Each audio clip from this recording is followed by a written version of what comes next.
No? Okay. Okay, so if you go to... Yeah, you can see, look at the top of page 38. I'm wondering if someone can give me directions. Wonder. Does anyone know what wonder means? Can anybody explain wonder?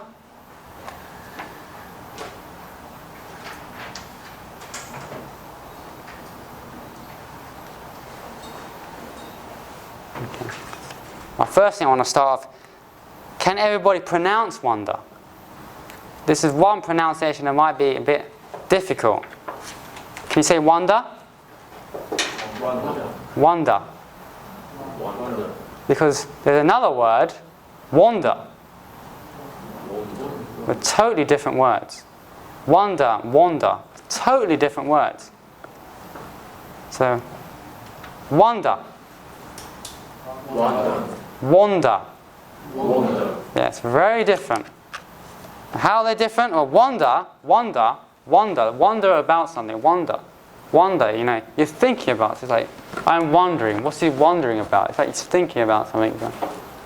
You know, I'm wondering, what should I eat for lunch? You know, I'm thinking about it. I'm wondering.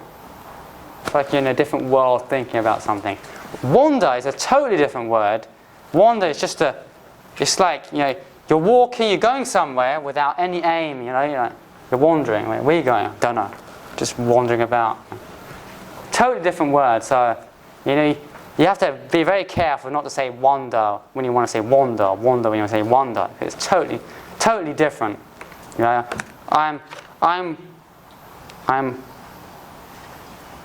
so you could say, especially wonder. So, I'm wandering around town. I'm wandering around town. If you were trying to say, I'm wandering around town, you'd say, I'm wandering around town. It's like, what? Okay. Don't understand really. I'm wandering around town. What's he trying to say? So, even for me, that would be hard to understand. So you have to be very careful. You have to say, I'm wandering. Wandering. This is wandering. I'm wandering. So, I'm wondering, I'm thinking, I'm pondering, I'm thinking about if someone can give me directions.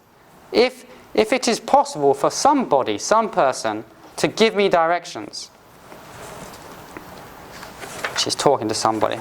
I'm wondering if someone can give me directions. Directions mean, you know, direct somebody, direct. So you direct something, like, I direct this bottle forwards. I direct it right, I'm directing it.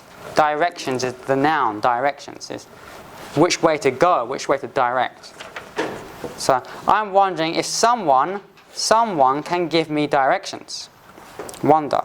And then here we have variations. So as you can see, as usual, you got can, could, would. Can, could, would. Yeah, all similar, but in reality, all different meanings. But the way they use are very similar. The meanings are different, but the way they use are different. The meanings are different, the way they use are similar. So you got, can you tell me how to get to? Could you tell me how to get to? Would you tell me how to get to? So can you, is it possible? Could you? Could you know, if you were to try to, if you were to accept something, would you be able to? And would you means generally in the future, if this happened, generally would you do this? Would it be something you do? Would. It's very hard to express would because the only way to express would is by using would. But generally, yeah, in the future, do something. In the future, is this something you do? Is this something you do in the future if this was to happen? So all very, very similar. And then you've got different variations here. Would you tell me how to get to? How to get to. This get is, I mean in Japanese get is usually a very, very different word. It's all about get something. But get can be more than just getting something. It can be getting an action, getting a state, you know. To get cold, I mean, it's a bit weird, but you can get to a state, you can get cold, you can get something. You can get lost, you know. Become in a state of being lost. You know, you get lost.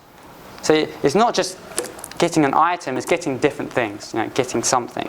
So they say get to somewhere, get to. How to get to somewhere. So how to get to that place. How to be in a state where you're in that place. That's what it's saying. How do you get to, how to reach somewhere. Would you give me directions? Same as before, give me directions. Would you give me the address of? Yeah, the address. So yeah, you know what address is. And I'll go for the last few things here. As it's all about addresses, there's a lot of things to pay attention to.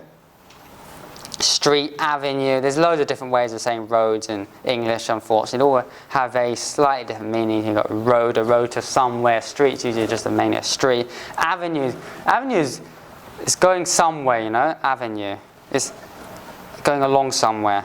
Whereas there's loads of different, in England we have things like crescents and, I don't know, yeah, crescent, like, you know, crescent of the moon is a shape like this, crescent. There's many different ways of saying roads in different countries, even the same English language. So they're all basically the same, just trying to express a very small difference. And as in America, they're very famous for this kind of 29th Street, especially in places like New York. And I mean, I've never been to America, but you hear it all the time. 29th Street, 1st Street, 2nd Street. You know, because you've got like a grid format, so 1st Street, 2nd Street, 3rd Street, 4th Street, 5th Street. Very easy to remember. We don't have that in England, so I don't know much about it, to be honest.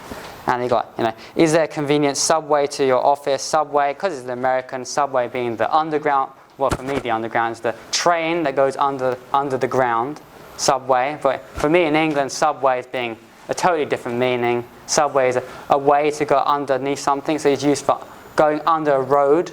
We never use it for trains. So in English it's underground. In America it's a subway. Very, very different. But generally it's the same meaning. Trains go down Lexington Avenue, blah, blah, blah, blah, you can pick it up. And yeah, I'd just like to go through this last thing here. You can pick it up. You can pick it up. You can pick it up. Pick it up. Bit difficult to understand. Pick it up. So pick it up, but you're saying what? Pick what up? You're picking up the train. You can't pick up a train, can you? So it's a bit hard to understand, but generally you're thinking, pick up a train, so it's just it's a very, very weird way of thinking really, but it's become a general term. So you pick up a train, it's just to get on the train really. I don't know. There's a lot of words and phrases in English like that. Don't think too much about it really. Just a way of feeling, way of expressing yourself. And that's about it. Any questions about this topic? None? Okay, thanks a lot for today then. That's the end of the lesson. I've enjoyed teaching today. Thank you. Thank you.